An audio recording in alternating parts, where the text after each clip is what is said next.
పూర్వీ ప్రతి 3 లక్షల కొనుగోలుకు ఒక బంగారు నాణెం ఉచితంగా పొందండి. నమస్కారం, వెల్కమ్ టు ఐ డ్రీమ్. నేను మీ సంగీత. సింగర్ చిన్మయి గారి యొక్క వీడియో అనేది ఇప్పుడు సోషల్ మీడియాలో వైరల్ అవ్వడం జరుగుతుంది. అదేంటంటే తన భర్త అయిన రాహుల్ గారు తను మంగళసూత్రం వేసుకోవడం అనేది నాకు నచ్చదు కాబట్టి నేనే వేసుకోవద్దు అని చెప్పడం జరిగింది అని చెప్పడంతో కొంతమంది సోషల్ మీడియాలో వాళ్ళు డిస్కషన్ చేస్తున్న సమయంలో కొంతమంది లేడీస్ని కార్నర్ చేస్తూ వారు మాట్లాడుతూ కొంచెం అబ్యూజ్డ్ పదజాలనంతా కూడా అందులో యూజ్ చేయడం జరిగింది. యూజ్ చేస్తే ఏమని చెప్పారు అంటే, ఇలాంటి వారు పెళ్లి చేసుకోవడం ఎందుకు, ఇలాంటి వారికి పుట్టిన పిల్లలు కూడా బ్రతకడం వేస్ట్, వాళ్ళు చచ్చిపోతే బెటరు అన్నట్టుగా కూడా కామెంట్స్ చేశారు. అంతేకాకుండా వారి లైఫ్కు సంబంధించిన విషయాలన్నీ కూడా అందులో డిస్కస్ చేస్తూ కొన్ని పదాలన్నీ కూడా చాలా గలీజ్గా యూజ్ చేయడం వల్ల వారు చాలా హర్ట్ అయిపోయారు. హర్ట్ అయిపోయిన వెంటనే సింగర్ చిన్మయి గారు వెంటనే సజ్జనార్ దగ్గరికి వెళ్ళేసి, కమిషనర్ గారు ఉన్నారు కదా, ఆయన దగ్గర ఒక కంప్లైంట్ అనేది రేస్ చేశారు. నా లైఫ్ అంతా కూడా డిస్టర్బ్ చేస్తూ ఉన్నారు, ఇలా మానసికంగా చాలా డిస్టర్బ్ చేస్తున్నారు, అబ్యూజ్డ్ పదజాలం అంతా కూడా యూజ్ చేస్తున్నారు అని చెప్పేసి ఆవిడ డిఫమేషన్ కింద కానివ్వండి, అదేవిధంగా హరాస్ చేస్తున్నట్టు కానివ్వండి, అబ్యూజ్డ్ పదాలు యూజ్ చేస్తున్నట్టుగా కానివ్వండి, అవన్నీ మెన్షన్ చేస్తూ కంప్లైంట్ కాపీ రాసేసి ఏదైతే పోలీస్ కమిషనరు సజ్జనార్ గారు ఉన్నారో వారి హ్యాండ్కి కంప్లైంట్ కాపీ అనేది ఇవ్వడం జరిగింది. అయితే ఇక్కడ చూసేసుకుంటే మనము ఈ దీంట్లో ఎలా ఉంటుంది అని అంటే, వారు ఇప్పుడు పాత చట్టంలో వేరే మారిపోయినాయి కాబట్టి కొత్త చట్టం ప్రకారంగా భారతీయ న్యాయ సంహిత ప్రకారంగా 2 to 5 అంటే హరాస్మెంటు, అంతేకాకుండా వారిని ప్రేరేపించడం అన్నట్టు మానసికంగా చాలా బాధపడిపోయి వారు సూసైడ్ టెండెన్సీలోకి వెళ్ళే విధంగా కూడా ప్రేరేపిస్తున్నారు. కాబట్టి ఇలాంటివి అన్నీ కూడా పోస్టులు ఉంటే ఇబ్బంది పడే అవకాశాలు ఉంటుంది. వారు కనుక ఒకవేళ ఏదైనా చేసుకున్నారు అంటే వారిపైన సెక్షన్ ఇది అప్లికేబుల్ అవుతుంది 2 to 5. దీంట్లో వారికి 10 years పాటు జైలు శిక్ష ఉంటుంది, దాంతోపాటు జరిమానా విధించే అవకాశాలు ఉంటాయి. ఇక అంతేకాకుండా వారు పరువంతా కూడా తీసేస్తున్నారు కదా, ఫ్యామిలీని తిడుతున్నారు, అదేవిధంగా పిల్లలను చనిపోవాలి అని చెప్పేసి అంటున్నారు, భర్తను అంటున్నారు, ఈవిడని అంటున్నారు, అందులో ఇంకా అబ్యూజ్డ్ వర్డ్స్ అన్ని కూడా యూజ్ చేస్తున్నారు. కాబట్టి ఫ్యామిలీ పరువంతా కూడా తీసేయడం జరుగుతుంది. కాబట్టి వాళ్ళు డెఫమేషన్ కేసు కూడా వేసుకోవడానికి ఛాన్స్ ఉంటుంది. అది వచ్చేసి ఐపీసీ సెక్షన్ 499 అదేవిధంగా 500 ప్రకారంగా కూడా వారు కేసు వేసుకుంటే వారికి 3 years వరకు జైలు శిక్ష పడుతుంది, దాంతోపాటు 5 lakhs కూడా జరిమానా విధించే అవకాశాలు ఉంటాయి.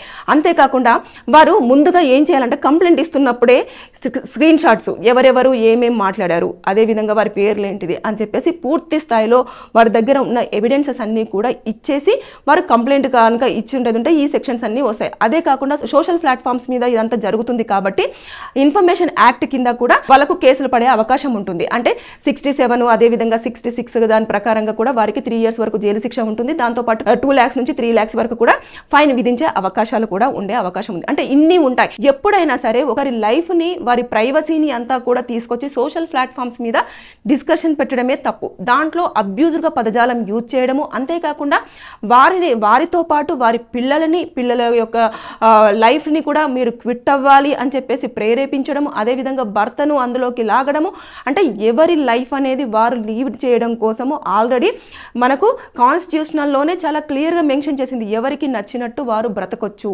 ఎవరికి నచ్చినట్టు వారు మాట్లాడే స్వతంత్రం కూడా ఉంది అని చెప్పేసి చాలా అన్ని క్లియర్గా ఉన్నప్పటికీ కూడా దీన్ని కార్నర్ చేస్తూ మాట్లాడడం వల్ల ఆవిడ చాలా వరకు సింగర్ చిన్మయి గారు చాలా హర్ట్ అయిపోయి ఆవిడ కేసు ఫైల్ చేయడం జరిగింది. దీనిపైన ఎవరెవరైతే ఉన్నారో వారిని అందరినీ కూడా పోలీసు వారు ఎంక్వైరీ చేస్తారు. తర్వాత వాళ్ళని పిలవడం జరుగుతుంది. పిలిచిన తర్వాత వారు ఎందుకు ఇలా చేస్తున్నారు, ఎందుకు ఇలా అవుతుంది అని చెప్పేసి కనుక వాళ్ళు కనుక ఫైల్ చేశారనుకోండి కేసు, నేను ఇప్పుడు చెప్పిన సెక్షన్స్ అన్ని అప్లికేబుల్ అవుతాయి, పనిష్మెంట్స్ కూడా పడే అవకాశాలు అనేవి ఉంటాయి. కాబట్టి ఎప్పుడైనా సరే ఒక్కరి ప్రైవసీ లైఫ్ని ఎవరు డిస్టర్బ్ చేస్తూ మాట్లాడొద్దు.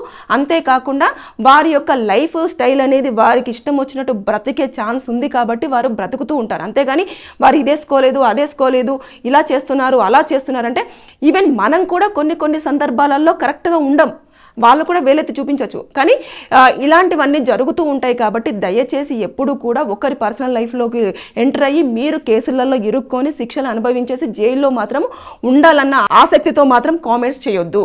ఈ అబ్యూజ్ లాంగ్వేజ్ అంటే సోషల్ ప్లాట్ఫామ్స్ ఈ మధ్య కాలంలో చాలా వరకు వైరల్ అవుతున్నాయి. అంతేకాకుండా వాళ్ళు సెలబ్రిటీస్ కాబట్టి ఒక చాలామంది ఫ్యాన్స్ ఫాలోయింగ్ ఉన్న వాళ్ళు కాబట్టి ఒక చిన్న ఇష్యూ జరిగినా సరే చాలా కొంచెం ఇబ్బందికరంగా కానివ్వండి, అదేవిధంగా వాళ్ళ యొక్క ఏదైతే ఇమేజ్ ఉంటుందో ఆ ఇమేజ్ అంతా కూడా డ్యామేజ్ అయిపోయే అవకాశాలు ఉంటాయి.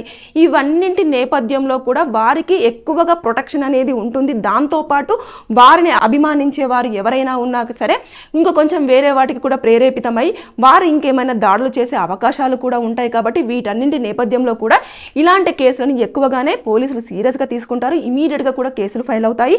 ఎక్స్ప్లెనేషన్స్ అన్నీ కూడా చాలా సెకండరీ, కానీ ముందుగా మాత్రము సెక్షన్స్ అప్లికేబుల్ అవుతాయి. పనిష్మెంట్స్, కోర్టులు ఇవన్నీ కూడా చాలా వరకు ఇబ్బంది కలిగి కెరియర్కి డిస్టర్బ్ అయ్యే అవకాశాలు ఉంటాయి. కాబట్టి ఎప్పుడైనా సరే ఒకరి లైఫ్ గురించి డిబేట్స్ పెట్టినా, డిస్కషన్స్ పెట్టినా సరే కొంచెం ఆలోచించి ఏది మాట్లాడాలి, ఏది మాట్లాడకూడదు, ఎలా మాట్లాడితే కరెక్ట్గా ఉంటుంది, ఇది మాట్లాడితే వారు హర్ట్ అవుతారా లేదా, వీరికి ఈ మాట మాట్లాడడం వల్ల వారికి ఉన్న ఇమేజ్ ఏమైనా డ్యామేజ్ అయ్యే అవకాశాలు ఉన్నాయా లేదా అనేది చూసిన తర్వాత మీరు వారిని తప్పు అనే విషయాన్ని తప్పు అనేది చెప్పడంలో కొన్ని పాయింట్స్ ఉంటాయి. దాని ప్రకారంగా చెప్పడం వేరు. కానీ ఇలా ఇష్టం ఉన్నట్టుగా అబ్యూజ్ లాంగ్వేజ్ యూజ్ చేస్తూ ఇలా ఒకరికి లేదు ముగ్గురికి ఇలాంటివన్నీ కూడా చాలా అసలు ఆ పదాలు నేను చెప్పలేకపోతున్నాను. మీరు కామెంట్ కింద చూస్తే కనుక మీకు అర్థమైపోతుంది.